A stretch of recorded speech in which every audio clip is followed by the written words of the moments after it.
So I'm going to seat an entire arch, shell, and provisional, but I haven't made the preps so they draw. That's not in the cards. We would over prepare the teeth. I'm just going to use the technique I use with this to prevent it from locking on. So there's a technique you can follow. So this will not lock on, and it's all good. So the preps don't draw, just so you know.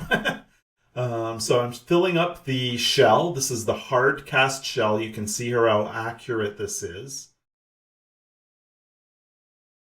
We've left a lot of the palate to help with seating, and the buccal, we've left as much of the gingiva as we can to help with seating. The nice thing about this is I can see clearly as I'm seating it that the margins are lining up. So that's an advantage over the putty. And the other thing is I can have an easier time of preventing it from locking on, which you'll see in a sec. So here's the jig. This is a seating jig to make sure it's seated all the way on both sides. There was one thing preventing that from our wax up, which you'll see on the first bicuspid on the left side. You could actually see a perforation when I take the jig off. So I'll explain that later. So I have this seated all the way. I've used the jig to make sure it's seated as evenly as possible. We have a perforation here. So this is actually maybe not seating quite as well here because Harold had waxed this up, this bicuspid, to be more like a cuspid because the patient's missing his natural lateral. We're making this cuspid look more like a lateral and this bicuspid look more like a cuspid, which I think was a mistake because it's a structurally compromised tooth. I didn't want to over prep it here. So we needed to actually wax it up with more like a bicuspid a little bit. So I seated this as far as I could with the idea that I just add to that, not reprep. So let's watch a little bit more.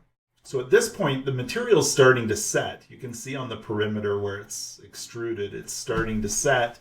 So if I leave it on till it's completely set and don't touch it, it may lock in because there are undercuts from prep to prep to prep because it's not meant to draw except for where the bridge was.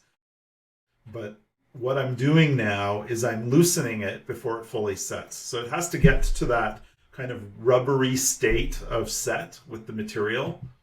It's ProTemp Plus, by the way, but Luxatemp works just as well, any of these materials. So I get it so it's over here, the extruded amount is rubbery, and then I start loosening the shell on the teeth, on the prepared teeth.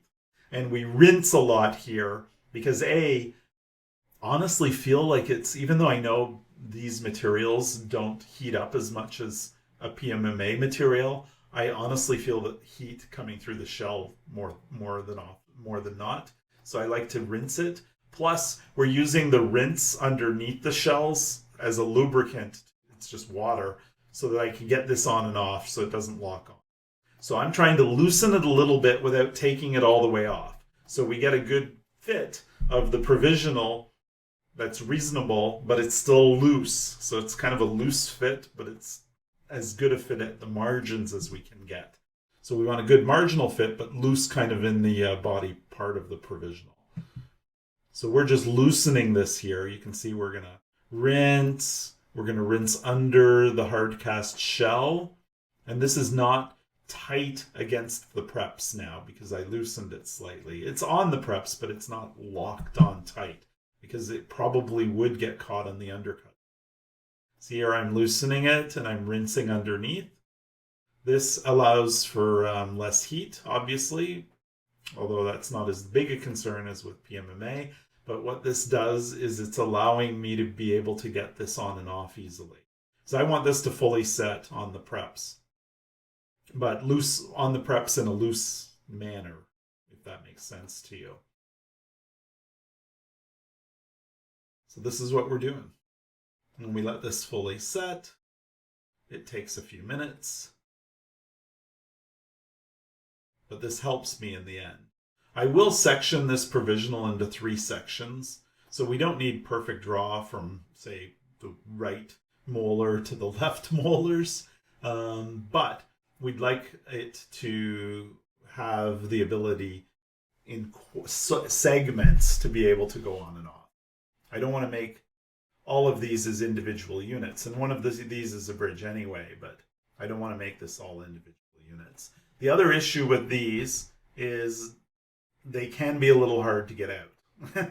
So as you can see here, you'll see exactly how I get it out. I end up cutting the shell in multiple places to get it out without breaking the provisional. So this is the other difficulty with these kind of shells. Difficulty number one is be careful not to lock it on your preps, which is easily managed by starting to take it off when it's in the rubbery phase.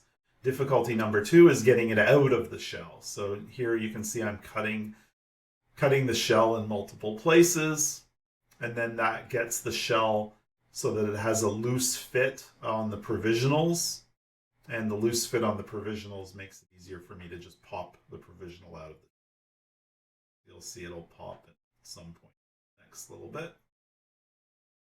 And you can see there's hardly any flash anywhere except for where the provisional got a little held up by the perforation in the palatal cusp area of the first bicuspid on the left side. Everywhere else, the provisional seated beautifully. So if I didn't have that one area holding it up, I think this would have literally no flash, which is great. Less trimming time needed. So you can see I'm using an anterior sickle scaler. Just pop this out. You learn just to be a little careful with this. I don't prepare teeth really deep, so my provisional shells are a little thin sometimes in places. So with that in mind, I have to be careful also. So now we could take this thing entirely out. Just being a little careful there where it perfed, because that might be a weak point. And now it's pretty easy to fix the perf. I'm just going to add flowable composite to that when it's seated in his mouth. You can see how good this looks right off the bat. There's really not a tremendous amount of trimming to get the provisional ready to go into place for the patient. So here we're going to seat this. It's really nicely. I could take it on and off, even though it's a full arch that's not really drawing. And what we're going to do here is we're definitely going to add. I'm not going to prep that down any further because the tooth itself is somewhat compromised. So when you take it out of the shell, if you don't clean the surface aggressively with alcohol, you can add without even adhesive or adhesive resin. So I can add flowable composite to this provisional and it'll stay. It's not a problem at all. You could light cure it. Now the only thing that we have to do is just make sure that it's not an occlusal interference when we finish the lower arch provisional. And I usually do these in consecutive days. So this was a full mouth case. I did the upper one day, the lower the next day. And these are pictures when we did the lower. So you can see here's the shell, really well adapted. Here's the triad resin jig that I used to help seating. Here's the material. Apparently it's discontinued, or at least it's discontinued in Canada. So here is what we're using now. It's called DuraSplint LC from Great Lakes Orthodontics. It's again made by the company that makes the BioStar and the hard cast shell material. I'll tell you, I don't love this material. It works as well as the Triad, but it's really got a thick oxygen inhibition layer, so it's sticky. You have to really cure it a lot. We cure it in the Triad oven, and it still doesn't feel as nicely cured as the Triad material. The Triad material was actually a provisional material, but it cured really well in the Triad oven and even with a photopolymerizing light, but it has a tremendous exotherm, this material. This is not a material you would use intraorally. It's just tremendous amount of exotherm. It's the hottest material I think I've ever felt when it's curing. So you do not want to use this intraorally. You could use it on an indirect provisional technique, but the techniques I'm showing you today are direct provisional techniques created directly in the patient's mouth. So let me show you another clinical video of trimming that particular provisional. So let's look at this. So here's the sectioning of it. I'm using a Vision Flex disc from Brasler. I need to section it mesial of the cuspid in one side on the right side because the first bicuspid's a pontic. And on the other side, I'm going to section it, I guess, distal of the bicuspid. I'll have to see what I ended up doing there. This is an odd case. We got a pontic on one side and we have a lateral on the other side that's really a